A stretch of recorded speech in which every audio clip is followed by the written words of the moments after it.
जोहार नमस्कार, आप सभी का स्वागत है खबर झारखंड तक में। चलिए शुरुआत करते हैं आज की दोपहर की सबसे बड़ी खबर से।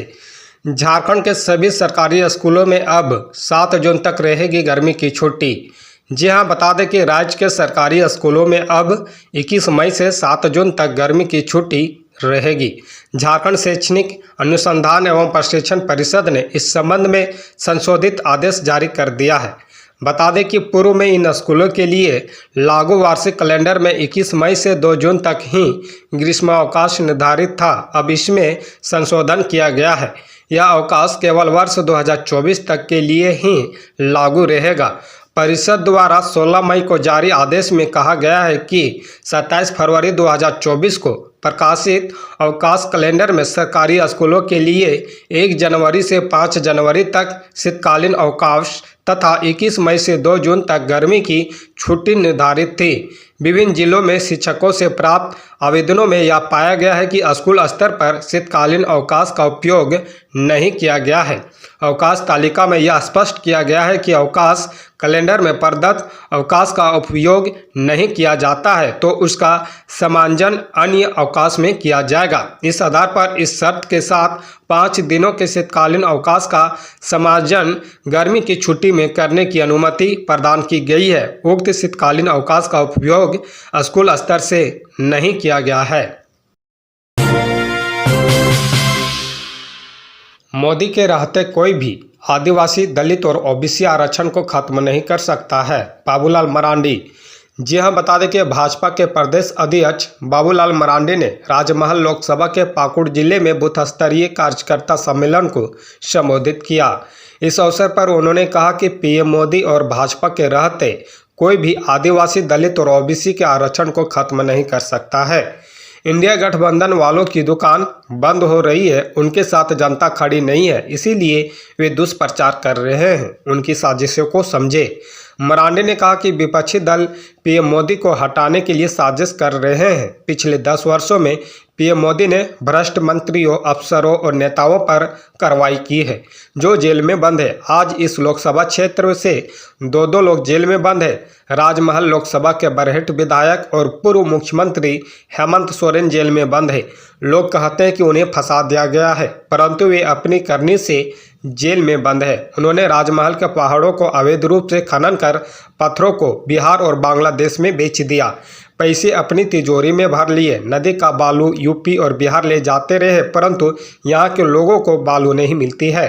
बालू लाने पर उन पर कार्रवाई की जाती है। झारखंड के लोगों को प्रधानमंत्री आवास बनाने के लिए बालू नहीं मिलती है। लोगों को परेशानी हो रही है। हेमंत सोरेन को सुप्रीम कोर्ट से आज भी नहीं मिली राहत। जमानत पर अब 21 मई को होगी सुनवाई।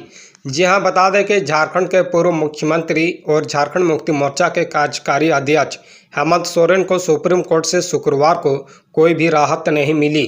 हेमंत सोरेन की जमानत याचिका पर 21 मई को सुनवाई होगी। लोकसभा चुनाव के लिए हेमंत सोरेन ने सुप्रीम कोर्ट से जमानत मांगी है। उनकी जमानत पर इसके पहले 13 मई को सुनवाई हुई थी। उस दिन जस्टिस संजीव खन्ना और दीपांकर दत्ता की पीठ ने उनकी याचिका पर सुनवाई की थी।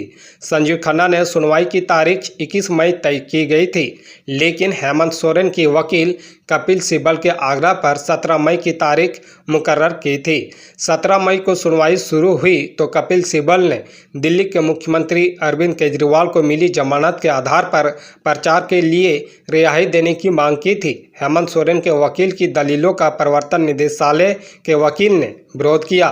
साथ ही कहा कि जवाब दाखिल करने के लिए उसे समय की जरूरत है। इसके बाद जस्टिस खन्ना ने अगली सुनवाई की तारीख 21 मई तय कर दी।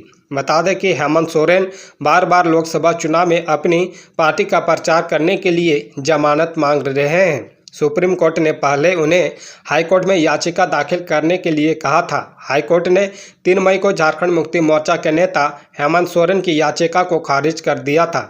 बता दें कि झारखंड में अभी 3 चरणों के चुनाव होने बाकी है और अपनी पार्टी के लिए हेमंत सोरेन प्रचार करना चाहते हैं। हर घर नल जल योजना पर ईडी की नज़र। 12,000 करोड़ का टेंडर, कई दागे अभियंता, राजनेता और कंपनी है रडार में। जी हाँ, बता दें कि झारखंड में केंद्र प्रायोजित हर घर नल जल योजना के तहत 49 से 52% घरों तक शुद्ध पीने का पानी पहुंचाया जा रहा है।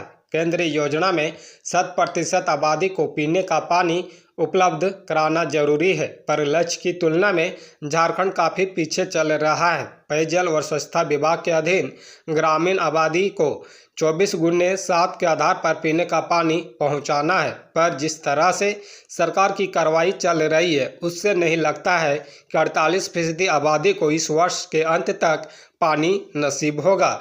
झारखंड में पेयजल व स्वच्छता विभाग के 39 प्रमंडल है। इन प्रमंडलों के लिए सरकार की तरफ से ग्रामीण जलापूर्ति योजना बनाई गई है। तत्कालीन अभियंता प्रमुख रघुनंदन शर्मा के कार्यालय में झारखंड के ग्रामीण इलाकों में शुद्ध पीने का पानी उपलब्ध कराने के लिए 12,000 करोड़ का टेंडर निकाला गया है। इसमें से अधिकतर निविदा फाइनल कर दी गई है। रघुनंदन शर्मा 31 दिसंबर 2023 को सेवानिवृत्त हो गए। इससे पहले ही उन्होंने सारी निविदाएं निपटा दी। उन्होंने अभियंता प्रमुख के पद के लिए 1 साल का एक्सटेंशन देने के लिए सरकार से अनुरोध भी किया था, पर सरकार के स्तर से इस अनुरोध को खारिज कर दिया गया। बताया जाता है कि इस खेल में कुछ तथाकथित इंजीनियरों की भूमिका भी संदिग्ध है, खासकर क्षेत्रीय मुख्य अभियंता स्तर और मुख्य अभियंता स्तर के अधिकारियों की भूमिका पर अब ईडी की नज़र है। झारखंड में गरजे एमपी के सीएम मोहन यादव हेमंत सोरेन और आलमगीर आलम को लेकर कह दी बड़ी बात। जी हां, बता दें कि मध्य प्रदेश के मुख्यमंत्री मोहन यादव झारखंड के रांची में चुनाव प्रचार के लिए पहुंचे। इस दौरान उन्होंने मीडिया से बातचीत के दौरान कहा कि पूरे देश में मोदीमय माहौल है। निश्चित रूप से मैं कह सकता हूं कि हजारीबाग सहित मध्य प्रदेश, झारखंड और पूरे देश में नरेंद्र मोदी की सरकार बन रही है। अब की बार 400 पार, फिर एक बार मोदी सरकार। मुख्यमंत्री ने कहा कि जनता बहुत समझदार है, वह पीएम मोदी की योजनाओं को पसंद कर रही है और इसका लाभ हमें मिलेगा। वहीं हजारीबाग के जेल मैदान में जनसभा को संबोधित करते हुए मध्य प्रदेश के मुख्यमंत्री मोहन यादव ने कहा कि हजारीबाग बिरसा मुंडा भगवान की धरती है, यहाँ सारे बंधन तोड़कर आने की इच्छा हो जाती है। उन्होंने झारखंड सरकार पर निशाना साधा। मुख्यमंत्री ने हेलीकॉप्टर से झारखंड सरकार की तुलना करते हुए कहा कि जिस तरह से हेलीकॉप्टर जब ऊंचा उड़ता है तो सबको अच्छा लगता है, लेकिन जब वो नीचे उतरता है कि धूल, मिट्टी और गंदगी उड़ती है, आंखें बंद हो जाती है।